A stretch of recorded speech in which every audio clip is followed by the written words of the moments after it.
Greetings Warhammer enthusiast. Before you stands a voice assistant of the podcast, dedicated to spreading the greater good. If you find this information useful, please do not hesitate to leave a like and subscribe. Together, we shall explore the depths of the Warhammer universe and share in its wonders. In our previous video, we delved into the early years of Magnus and his transformative journey towards becoming the Daemon Prince of Tzeentch. From the ashes of the burning of Prospero, a visceral desire for retribution was born in the hearts of the Thousand Sons. This bitterness found a mirror in the Space Wolves, their erstwhile brethren.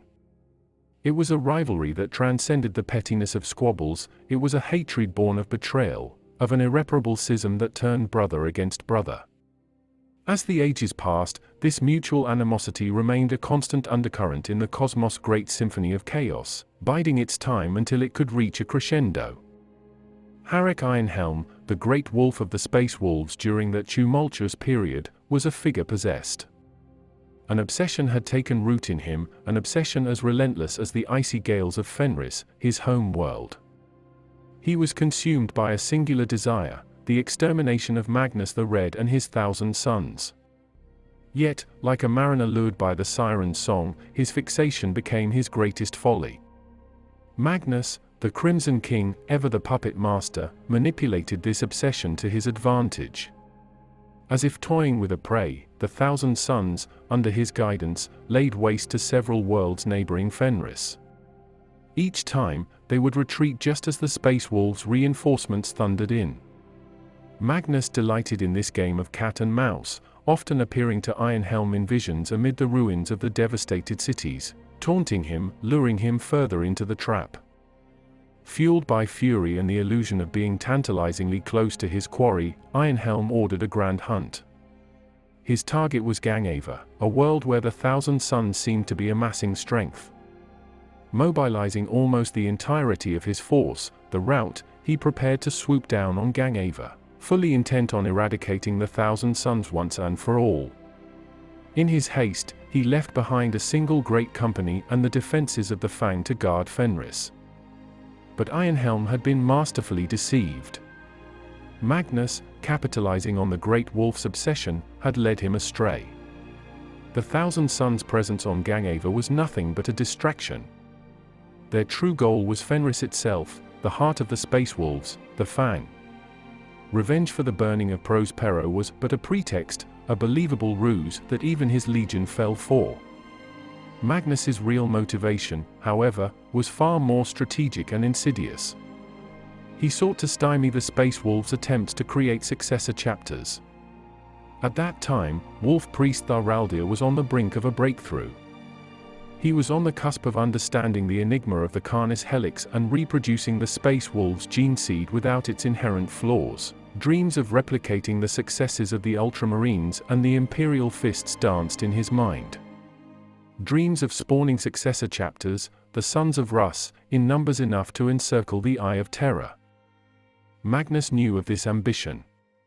He saw the threat it posed and he intended to thwart it. Thus, beneath the palpable veneer of a revenge-driven campaign, the gears of a grander, darker scheme were turning. The stage was set for a cosmic game of chess, the pieces in position, the players unaware of the true stakes.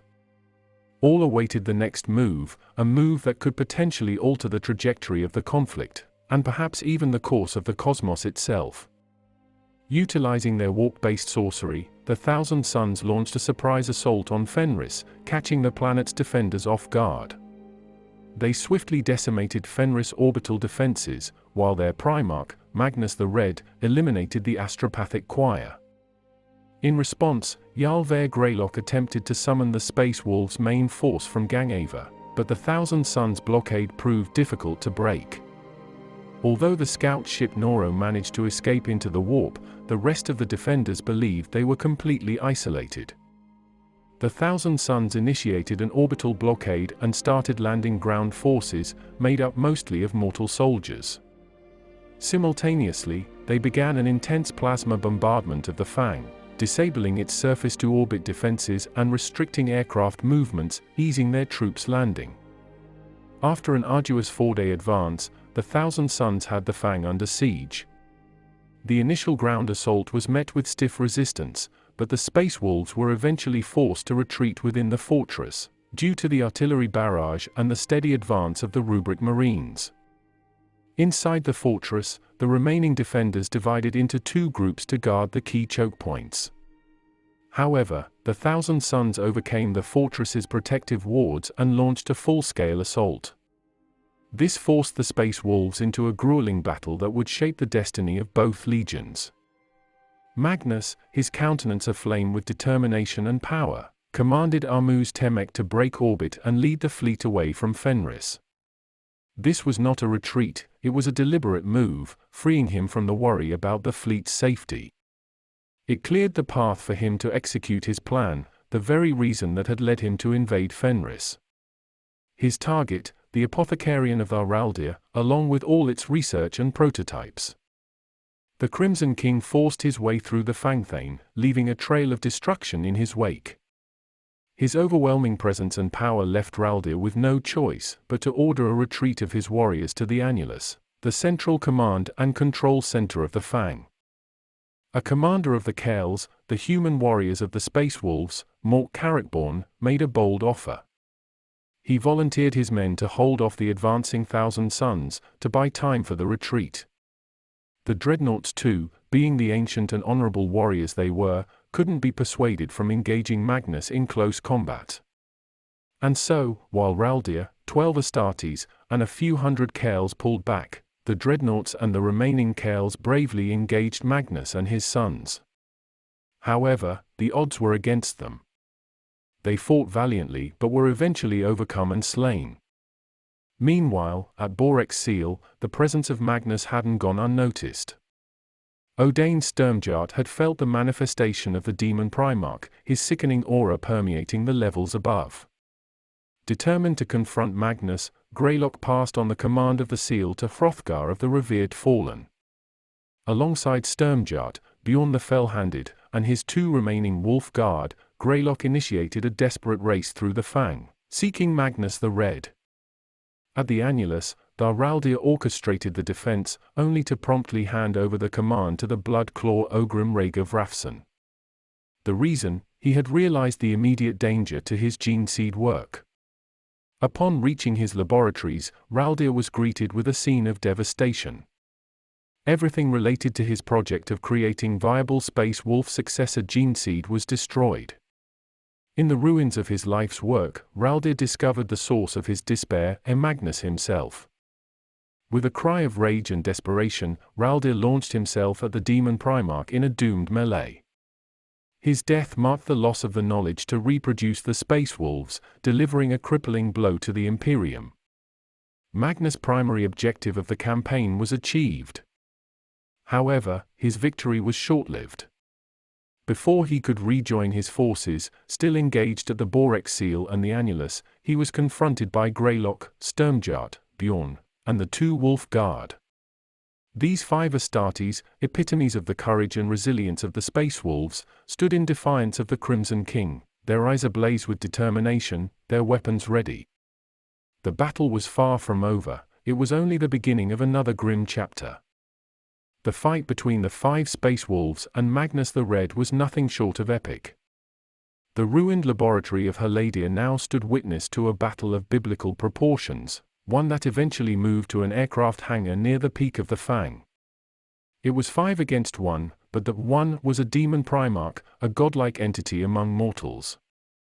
One by one, the brave Space Wolves fell, each death a chilling testimony to Magnus' sheer power. A Wolf Guard was flung across the hangar like a ragdoll, his skull crushed by the titanic force of Magnus' telekinesis. Another found his spine shattered by a single, monstrous strike.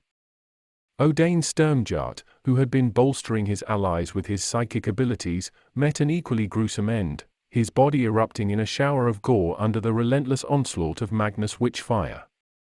Even Jarl Greylock, a true hero of the chapter, was not spared, his life extinguished by the bare hands of the Demon Primarch. Yet, despite this litany of defeat, there was one who stood firm against the tide of despair, Bjorn the Fell-Handed. With plasma cannon roaring, he unleashed a torrent of fire onto Magnus, inflicting on the Primarch wounds of a severity not seen since the tragic events at Prospero. But even this onslaught, as fearsome as it was not enough to quell the demon Primarch. Having dispatched of Greylock, Magnus turned his attention to the ancient dreadnought, engaging him in close combat at the edge of the open hangar bay. The battle between the ancient warrior and the demon Primarch was brief, yet intensely ferocious.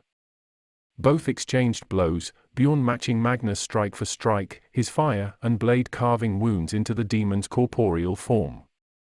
But the tide quickly turned as Magnus, recovering from his daze, used his sorcery to incapacitate Bjorn, destroying both his weapon arms.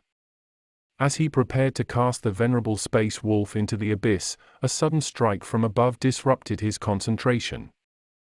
Harek Ironhelm, great wolf of the space wolves, had arrived in dramatic fashion. His drop pod crashed onto the peak of the Fang, shaking the entire fortress to its foundations. Without wasting a moment, Ironhelm leapt from his craft and hurled himself at the duelists, knocking all three of them off the cliff edge. The impact was brutal. Ironhelm was wounded, and Bjorn was knocked out of the fight, but the greatest damage was suffered by Magnus. His form, already strained by the previous battles, began to wane. He struggled to maintain a physical presence, his form shimmering like a mirage and transforming into a man-shaped mass of raw warp energy. The only recognizable feature was his single glowing eye, which glared at Ironhelm with a mixture of hatred and defiance. Despite his weakened state, Magnus wasn't about to concede. He engaged Ironhelm in a brief but brutal hand-to-hand combat. As the fight progressed, Magnus began to regain some of his sorcerous strength, summoning enough power to unleash a barrage of attacks that finally brought down the Great Wolf. With Ironhelm's death, Magnus' objective was complete. He vanished from the battlefield, his departure a signal for the sorcerers of the Thousand Suns to also withdraw. One by one, they disappeared from the Fang, leaving behind the mortal Spire Guard to face the wrath of the Space Wolves. The remaining forces of the Thousand Suns lingered in orbit just long enough to pick up retreating elements before disappearing into the warp. The mortal Spire Guard, abandoned and left to their fate, faced the full vengeance of the Vlka Fenrica. Despite being only human, it took the Space Wolves 40 days to hunt down and exterminate the remaining Spire Guard. The burning of their bodies marked the end of the Battle of the Fang, a grim chapter in the history of the Space Wolves and the Imperium. For the Thousand Suns, the aftermath of the battle painted a bleak picture. They had committed almost their entire force to the assault and had lost nearly as much. The remnants of their non-Astartes legion were expended and discarded. Several senior figures within the legion had been lost, which led to the fracturing of their command structure. Their retreat was haphazard and disorganized, and they never again rallied in the same strength. It is after the Battle of the Fang that the Thousand Suns are believed to have fragmented into disparate warbands, no longer a cohesive force but rather knowledge thieves wandering the galaxy in search of arcane treasures. The once mighty legion, their fall from grace stark and palpable, had been reduced to a state of desperate scavenging, a fate succinctly summarized by the triumphant Space Wolves: their shame knows no limit, their poverty no equal. Meanwhile, all traces of Raldir's experimental gene seed project were destroyed. While the Battle of the Fang was seen as a colossal failure for the Thousand Suns, Magnus had achieved his underlying goal. The Sons of Rus project was obliterated, ensuring that the Space Wolves would never sire successors. This meant that the Wolves' potential for growth, for expansion, and for delivering a crushing blow against the forces of chaos was effectively neutered. Yet, the battle did not signal their end. Despite the loss, the Space Wolves' survival was assured, and they would recover and endure. The demon Primarch's relationship with his Thousand Suns changed as well. The bond he had shared with his legion, a bond shaped by shared enlightenment, kinship, and a drive to unlock the secrets of the universe, became increasingly detached. His time among them grew sporadic and fleeting, with his presence felt more like a distant echo than an actively leading figure. Yet, his influence on the Thousand Suns remained as potent as ever, the memory of his might and wisdom shaping their actions in his intermittent absence. While his legion continued their quest for knowledge and power in the Materium, Magnus was largely embroiled in the complex intrigues and power plays of the warp. This intricate, ever-shifting realm was not merely a mirror of reality but a dimension where thoughts and emotions could reshape the fabric of existence. Here, the Demon Primarch was not only a player but also a potent game piece in the Great Game, a perpetual struggle for power among the Chaos Gods. The Great Game was not merely a clash of mighty powers, it was an intricate dance of deception, ambition, and betrayal. The fickle and capricious nature of the Chaos Gods meant that alliances were fleeting, and victories were often as damaging as defeats. As a demon prince, Magnus was bound to partake in this endless conflict, his actions and existence forever intertwined with the ceaseless machinations of his patrons. Despite the turmoil and tumult of the Great Game, Magnus' thirst for knowledge remained unquenched. The warp presented him with countless secrets and mysteries, each more tantalizing and perilous than the last. With each secret he unraveled, the Demon Primarch grew more powerful and more entwined with the chaotic energies of the warp. Yet, with each step deeper into the unfathomable depths of the warp, the Demon Primarch grew more detached from the Materium. The mortal concerns of his legion and the events of the physical universe became but distant ripples in the vast ocean of chaos that was his realm. Magnus the Red, once a beacon of knowledge and power, had become a figure ensnared in the warp's tumultuous tides, caught between his pursuit of forbidden truths and his enthralling role in the never-ending spectacle of the Great Game. Haunted by the consequences of his initial endeavor, the sorcerer Ahriman found himself entangled in an intricate quest that spanned across the countless reaches of the galaxy. The unfathomable remorse and responsibility he felt towards his transmuted brothers of the Thousand Suns pushed him on a path of redemption and restitution. He yearned to correct the terrible fate that had befallen them, that had stripped them of their humanity and left them as mere dust within power armor, the Rubric. Embracing a tapestry of forgotten lore, Ahriman discovered the potential of a second Rubric. This time, the stakes were higher, for he knew that the energy needed for the restoration of his brothers would be far beyond what he could wield without consequence. He decided to lay his own life as the ultimate sacrifice on the altar of redemption, a price he was more than willing to pay to undo his unintended curse. The ritual for the second Rubric was a spectacle of unfathomable power and intricate sorcery, each arcane symbol and uttered syllable carrying the weight of countless millennia of hidden knowledge. The sorcerous energies swirled around Ahriman, a cyclone of raw warp energy teetering on the brink of cataclysmic release. Just as he was about to complete the ritual, an unforeseen interference occurred. Astraeos, another sorcerer of the Thousand Suns, driven by his own agenda, infiltrated the ritual with a cluster of the shards of Magnus, fragments of the Primarch's broken psyche. Each shard harbored its own ambition, its own fragment of Magnus's persona, and their presence threw the ritual into chaos. The once coordinated symphony of power quickly became a discordant storm of conflicting energies. In the midst of this turmoil, a third player seized the moment of distraction. Neku, a fellow sorcerer, grasped the strands of Ahriman's unleashed power and wove them towards a purpose of his own. His intentions were not focused on the Rubric but instead on their beloved, fragmented Primarch, Magnus the Red. Neku managed to harness the raw energies to stitch together the broken shards of Magnus's consciousness, an act that was as much of a boon as it was a potentially dangerous gamble. No one could predict the aftermath of such an audacious act, least of all Neku himself. Yet, he pressed on, driven by the prospect of seeing his Primarch whole again.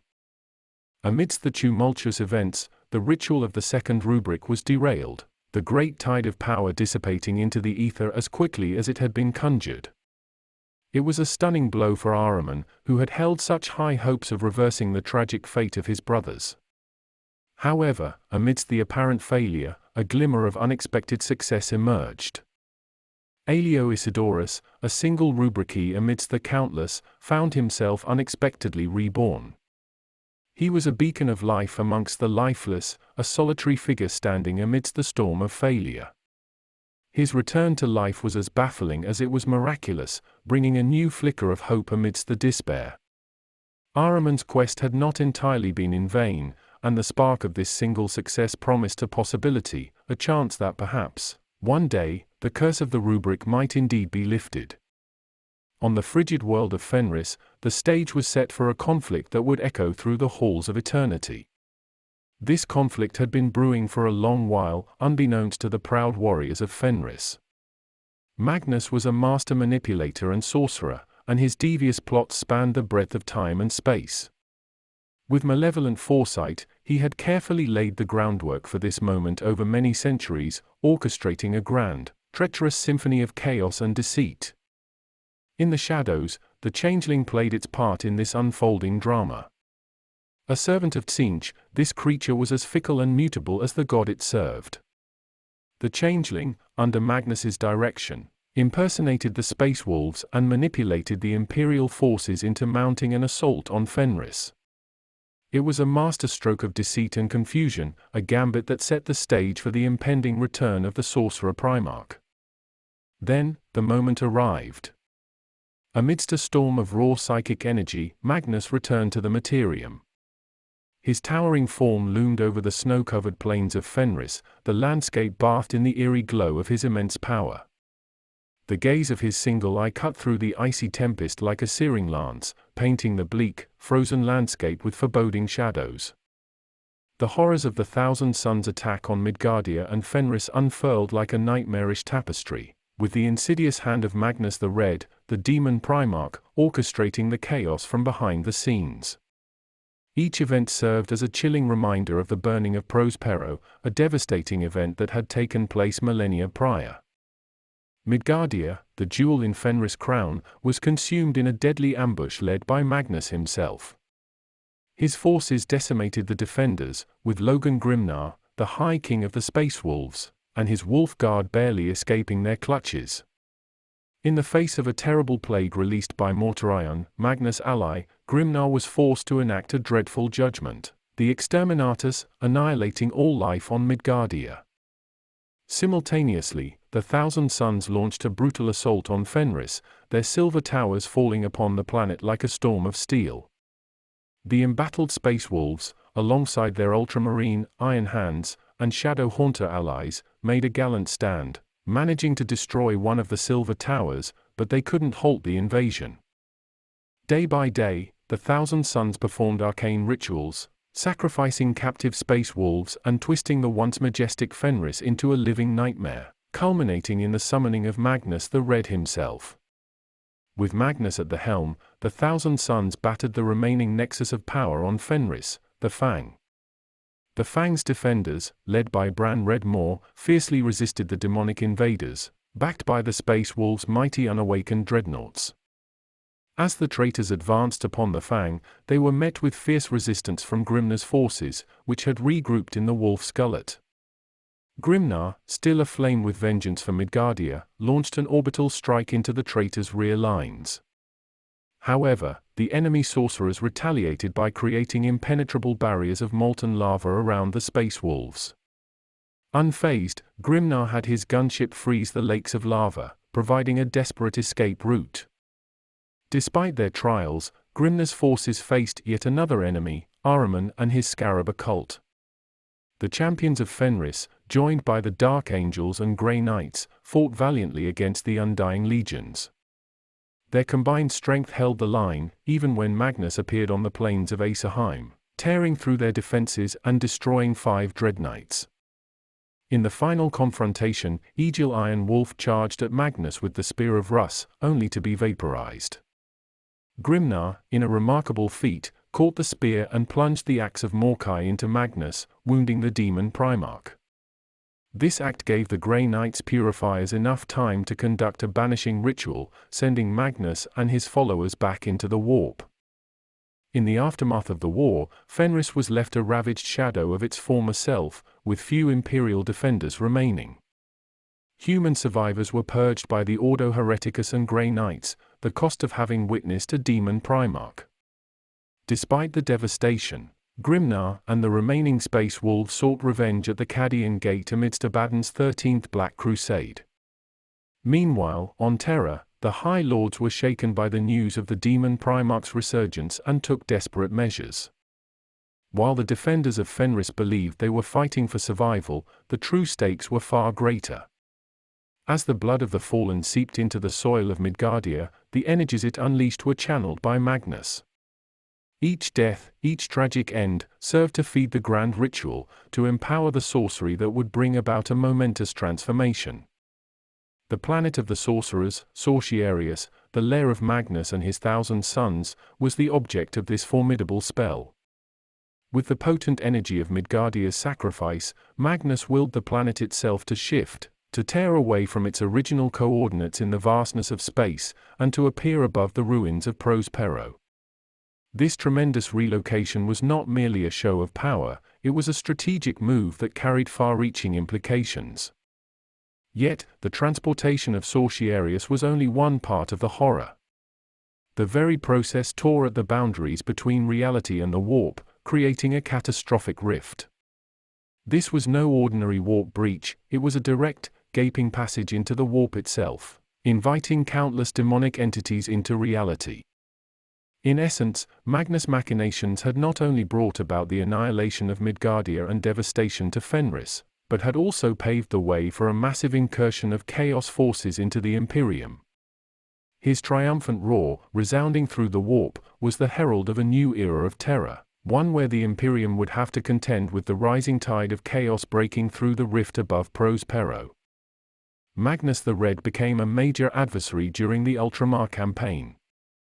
In the middle of the tumultuous series of events, Magnus found himself directly confronting his brother, Primarch Robout Guilliman. After the miraculous resurrection of Guilliman, during which Belisarius Cawl and Eldar allies played key roles, the warp was thrown into unprecedented chaos. The tumultuous events drew the attention of Magnus and his fellow demon Primarch Mortarion, as well as the insidious Fulgrim, who possessed the Archconsul of Macragge and taunted Guilliman. Guilliman's intended journey back to Terra was fraught with perils unseen. As his fleet arrived at the fringes of the Maelstrom, a staggering ambush awaited, orchestrated by none other than Magnus himself. The heart of this elaborate trap was a colossal craft, housing a recreation of the Great Pyramid of Tizca. The intention behind this grand display was not to kill his brother, but rather, to cast Guilliman and his fleet into the chaotic whirlpool of the Maelstrom through an elaborate psychic ritual. Many Imperial ships were torn apart in the tumultuous waves of the Maelstrom during the ritual, as they did not have sufficient time to raise their Geller fields. Once inside the Maelstrom, the fleet was subjected to a large-scale assault by the Red Corsairs. Even though the Imperials eventually managed to defeat these adversaries, they found themselves trapped within the Maelstrom, their path obscured by the distorted nature of time within this hellish realm. In the later phase of this ordeal, Guilliman's force, now navigating through the webway, once again crossed paths with Magnus and his 1,000 sons who had predicted their escape. Magnus had a grand scheme in play, hoping that Guilliman's Eldar allies would open a gate to terror in their desperate attempt to escape the webway. This would have provided Magnus and his forces with a breach through which they could launch a direct assault on the heart of the Imperium. However, Guilliman did not fall for this ploy. Along with Veilwalker, he charted a course for a webway portal to Luna. Despite being relentlessly hounded by the 1,000 Sons at every turn, the combined forces of the Imperials and Eldar managed to reach the portal. As they emerged on the barren surface of Luna, Magnus and his 1,000 Sons erupted from the portal before it could be sealed. A ferocious battle ensued, and Guilliman found himself once again engaged in a fateful duel with his psychic brother. The tide of the battle shifted with the arrival of reinforcements from Terra, including the Imperial Fists, the Sisters of Silence, and the Adeptus Custodes. The null field created by the Sisters of Silence weakened Magnus' psychic powers, providing Guilliman with the opportunity to drive his sword through the Demon Primarch. Forced to retreat, Magnus retreated back through the webway portal, which was sealed behind him. With the battle won, the remaining 1,000 Sons vanished, leaving Luna in the hands of the victorious Imperials. The saga of the Stygius sector and the ensuing Stygius Crusade is a complex tale of cosmic warfare and manipulation.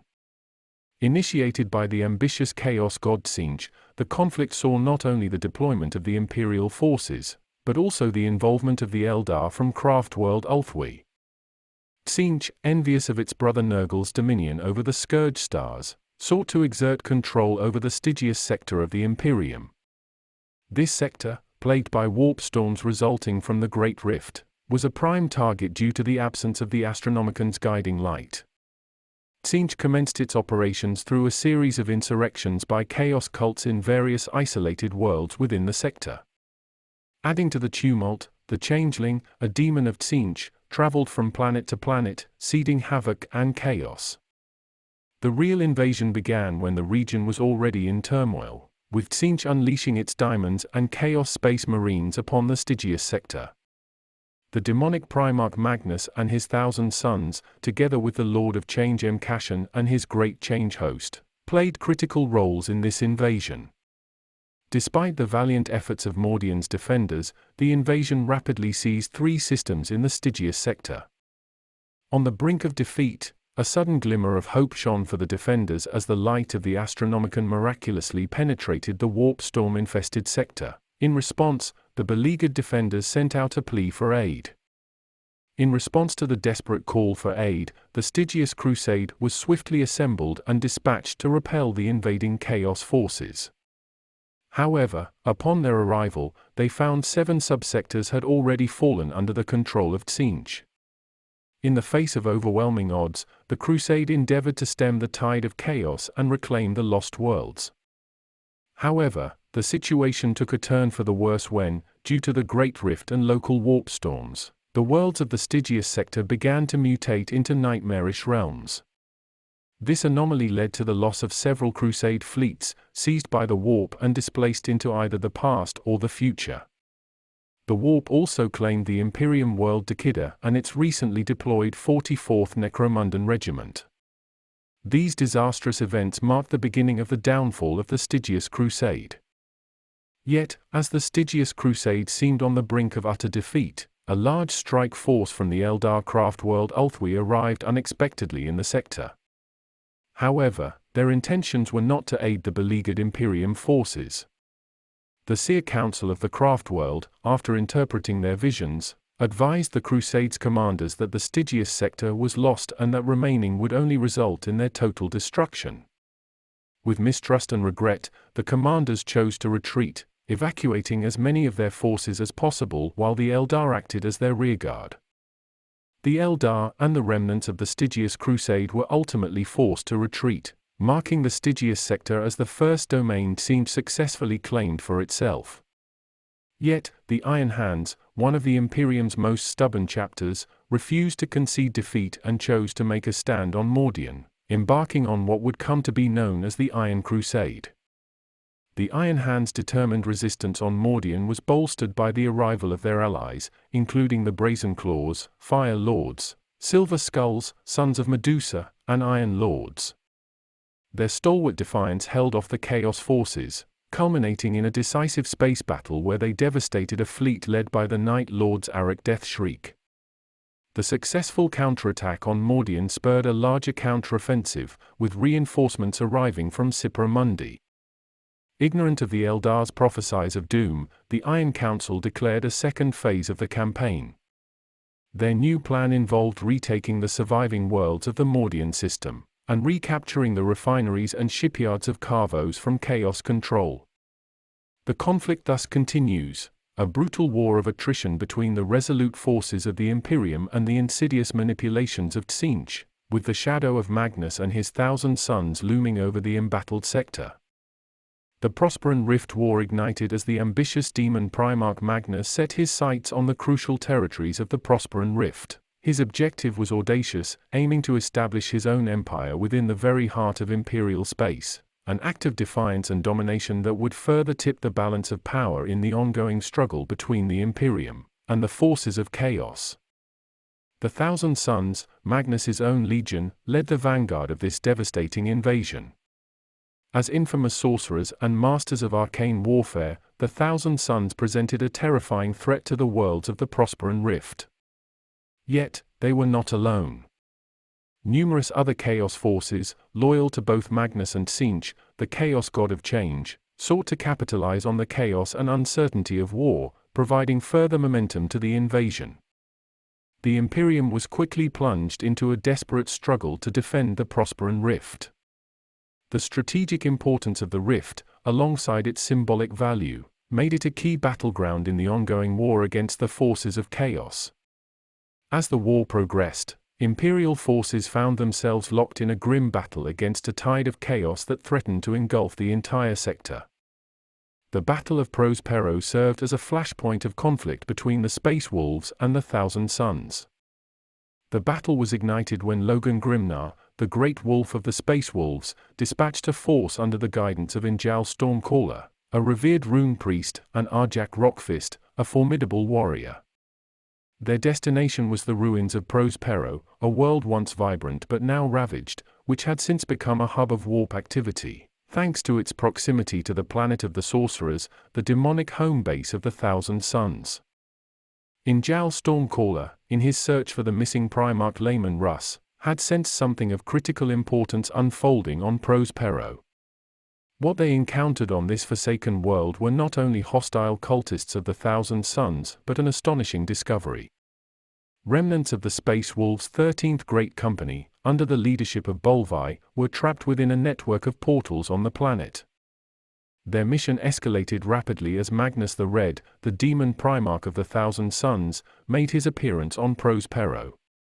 Magnus had an ulterior motive for his presence. He aimed to control the portals to summon a formidable demonic army into the Materium, further strengthening his forces. Despite the impending crisis, Injal managed to rescue approximately 200 members of the 13th Great Company. These warriors, clad in Heresy-era armor and armed with period weaponry and vehicles, were a sight to behold. Their escape, however, was hampered as Magnus and his Thousand Sons converged at the Pyramid of Photep in Tizca, preparing a potent ritual to release the diamonds from the warp. Lucas the Trickster, a Space Wolves legend, offered a diversion. He baited Magnus with a supposed spell of unlocking, which Magnus believed would aid his ritual. The spell, however, was merely a ruse, a worthless piece of paper that bought Lucas and the remaining escapees enough time to leave through a portal under the stalwart leadership of Arjak Rockfist. In orbit around Prospero, Injal Stormcaller made a devastating call. To prevent Magnus' ritual from reaching fruition, he ordered a bombardment of Prospero by the Space Wolves' fleet. The conclusion of the battle was marked by the cacophony of orbital gunfire, leaving the fate of Prospero, and Magnus' ambitions, obscured by the dust and fire of the brutal assault. In the midst of a turbulent and uncertain era for the Imperium, the Grey Knights prognosticators made a chilling discovery. Utilizing the speculum infernus, they discerned that the demon Primarch Magnus was amassing a formidable degree of warp energy on Sortiarius, his demonic stronghold. What his exact intentions were, however, remained shrouded in mystery, and this alarming uncertainty prompted the assembly of a strike force aimed at halting Magnus' machinations before they could come to fruition. In reality, Magnus was observing the new psychic awakening, a widespread phenomenon increasing psychic activity across the galaxy. His grand scheme involved the creation of a psychic beacon, designed to draw psychic beings from across the cosmos to Sortiarius. These unfortunate beings would serve a twofold purpose: some would become demon hosts, while others would be sacrificed to Magnus' patron god, Tzeentch. Moreover, this ritual was also projected to emit a colossal wave of psychic energy, which would dramatically amplify the psychic power and development of beings across an entire sector. All this was but a stepping stone in Magnus' ultimate objective, to guide humanity's psychic evolution to its apex. The emergence of the Great Rift had stretched the Grey Knights' resources thin. Only the Third Brotherhood, led by Brother Captain Arvan Stern, could be spared for this critical mission. Aware that their numbers were insufficient to invade the demonic homeworld of the Thousand Suns, the chapter called upon their longtime allies, the Dark Angels. Despite the Great Rift's devastating toll on their ranks, the Dark Angels answered the call, dispatching Master Lazarus' reinforced Fifth Company to bolster the Grey Knights' forces. The two strike forces met in the Prospero system, approaching Sortiarius with caution. Upon closer inspection, they determined that Magnus was orchestrating a gargantuan chaos ritual. A nearby temple complex provided the site with an invulnerable shield against orbital bombardment. Consequently, the Grey Knights and Dark Angels devised a strategy to split their forces.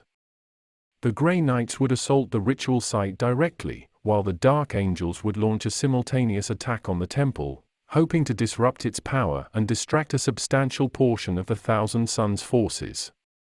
As the battle unfolded, the Grey Knights found themselves ensnared in powerful illusions spun by the Thousand Suns, hindering their advancement towards the ritual site. In an act of desperation, the Grey Knights' librarians attempted to dispel the illusions, despite the risk of attracting diamonds. Instead of dispelling the illusions, a warp portal appeared, from which emerged the long-lost Grand Master called a Drago. With his overwhelming power, Drago swept away the illusions, revealing the path towards the Chaos Ritual site. Despite Drago's timely intervention, the Grey Knights and their Grand Master were still greatly outnumbered by the Thousand Suns' forces. Brother Captain Stern recognized the need for reinforcements and decided to reach out to the Dark Angels. However, establishing communication proved to be a challenge due to Sortiarius' peculiar nature. Eventually, psychic contact was made with Dark Angels librarian Barakiel. The news they received was unexpected. The Dark Angels had successfully disrupted the temple's power but had begun their retreat, under the impression that the ritual had been stopped. Brother Captain Stern, knowing this was the deceit of diamonds, informed the Dark Angels that the ritual was ongoing and that they needed their immediate assistance. The Dark Angels were too far to reach the Grey Knights in time without taking drastic measures.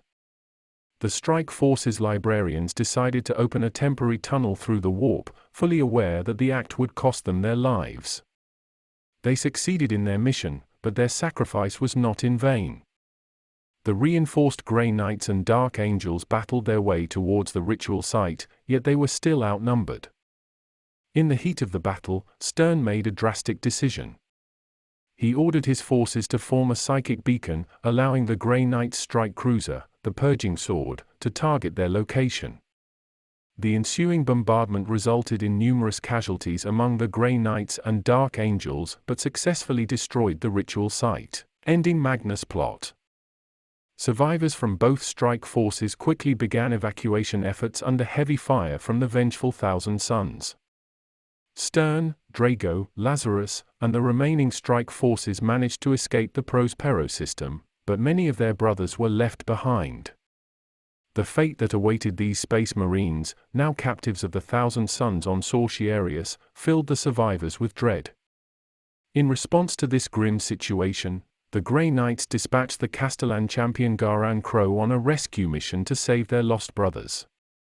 As the war raged on, the beleaguered defenders of the Imperium faced not only the martial prowess of the Chaos Forces, but also the insidious powers of sorcery and manipulation, trademarks of Tzeentch and his servants. Each world, each battlefront was a testament to the relentless onslaught of chaos and the indomitable resolve of the Imperium's defenders. The stakes of the Prosperan Rift War were more than territorial. The survival of the Imperium, the preservation of humanity, and the fate of the galaxy hung in the balance.